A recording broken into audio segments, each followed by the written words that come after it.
G'day, Silver8 here, and today I've got a tutorial on how to build my favourite infinite item storage system. So first we'll take a quick look at how it works and then we'll crack on with the tutorial. As usual, we've got this key chest here with some items. We've got 2 items in storage. So we take out this block of quartz and head up to this item filter and chuck it in. And even though the item storage system is turned off at the moment, indicated by these lights, some items are still going to go into here. Hit this lever though, it'll turn on. And we'll take some out. We want this going at double speed because, oh, there we go. Because we might as well. So we've got this chest down here. Oh, there's already some stuff in here, so we'll chuck this. This chest up here is the depositing chest, so we'll chuck those in that chest. We come up here, when those reach about, 40, items will start coming in down here. And we can see it's going in quite quickly.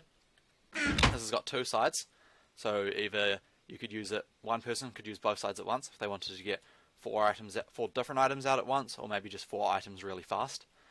I'm just using one side at the moment. So when you're done, you just hit this lever and the whole thing shuts off.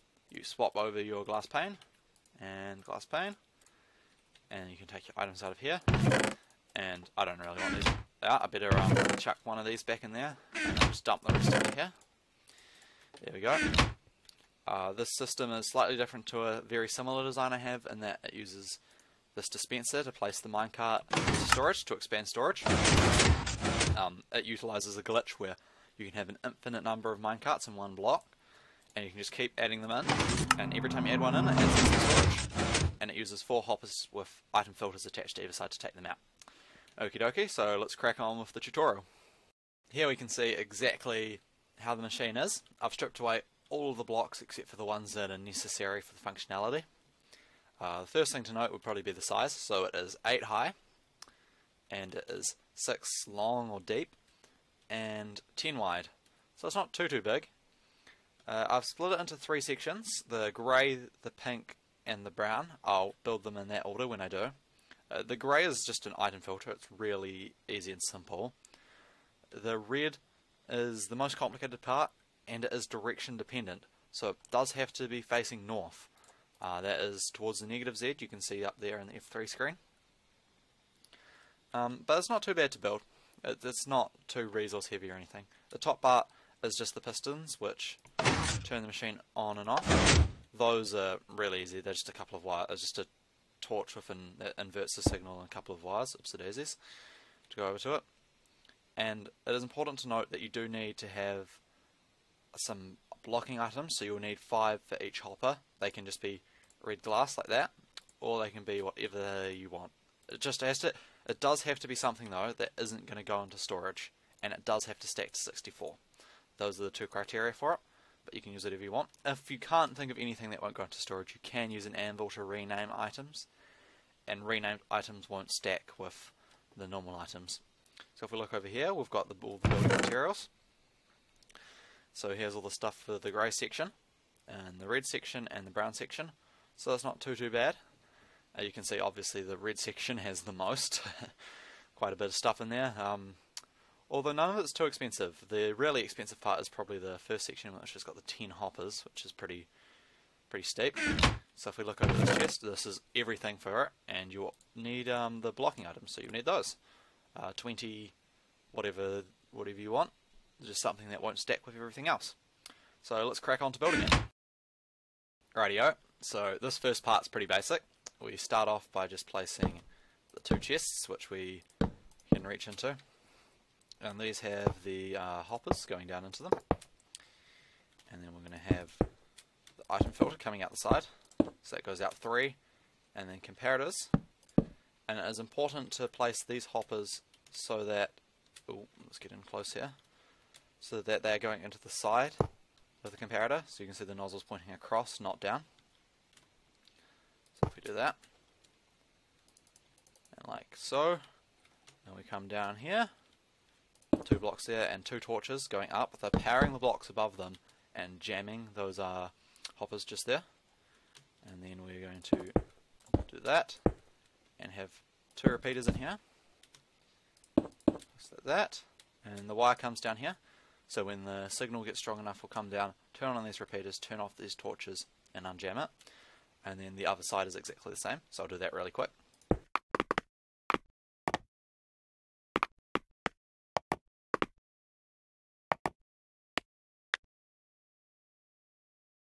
Right, so that's the first part done. As you can see, we've got the symmetrical item filters for either side. So let's start off by putting these blocks out, and we'll get this button in place. This is the button that triggers off the whole thing. And we have a redstone wire that comes up here, and it goes across, and it comes out, and we're going to have a dispenser facing down there, which, oops, daisies, a bit of a mess today. And that needs a few ticks on there to get the timing right. This thing comes across, and we have the piston under here, which will have those blocks there, solid block there, and let's swap this out for something we've already used. This rail, here we go. So this will push the rail across, and then the wire comes down across and into here, and it goes down and up. There's a piece of redstone on here. This repeater, so the wire comes all the way down here. That will trigger, so first of all it triggers, well, it sort of does both. It does this first, this piston, and then after a bit of a delay, the dispenser there. And then we want the sticky piston in here, so that will push the rail into place after this pushes it across. The wire comes up here, and comes up and goes across like this. Oop. And we have this fancy little bit of redstone here with some repeaters. This just shortens the redstone pulse. I think it does it on the decay so that we get the timings right. And one bit I've forgotten here is that this has to be a half slab because we are going to bring the wire down from underneath here. So if we drop this down, oop, and chuck that on there, this then goes down a block, and we'll leave that there temporarily so we can chuck. Oh, no, we need an extra block there. So a piston going in there and a piston going in there. And we'll get rid of you. We'll just chuck a repeater in there, and this wire comes down here. It's just going to come down and trigger these pistons. And there is a final pulse in the end here which powers that piston, the sticky piston. Oh, whoops, don't need those. So if we have the repeater here, maximum delay. In like that. And there's a couple more pieces. We need the glass in there. And while we're at this, we'll do the system to deposit the items. Oops, the daisies. So hopper in there and the chest, and I just have it coming across there so it's easy to reach. And that is all there is to it. So we'll test this out. If we chuck in a minecart here, and fingers crossed. Oh, we didn't get the last pulse, so just quickly checking this. Why didn't we get you?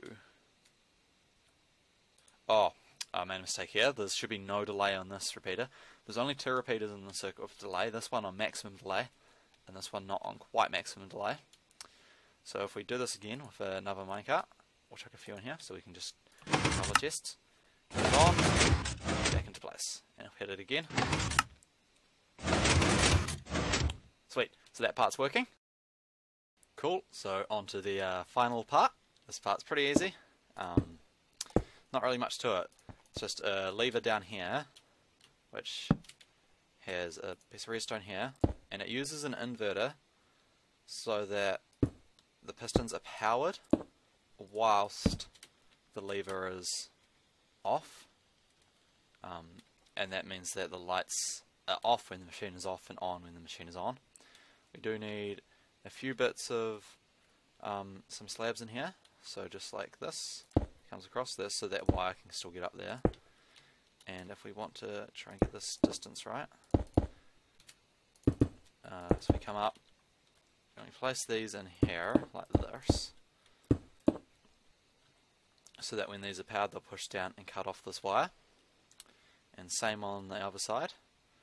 So if we go up, so that's where it would be, that's where the arm would be, that's where the piston would be, and that's where the block would be. If we come down, the right direction, piston, block, get rid of that block, and then we have blocks on top of these, and this wire, I have it coming across this chest, just to compact it a little bit, and the wire comes around there, and likewise over here, it just comes around, and then we just spam the redstone all along all of this. Oh, and of course there's a block here just to cut off the signal so it doesn't drop down. Join up with that part of the circuit, so you can hear that went down. And that all went down. Sweet. Wow, that's all there is to it. Hope you guys enjoyed this, and I'll see you in the future. Bye bye.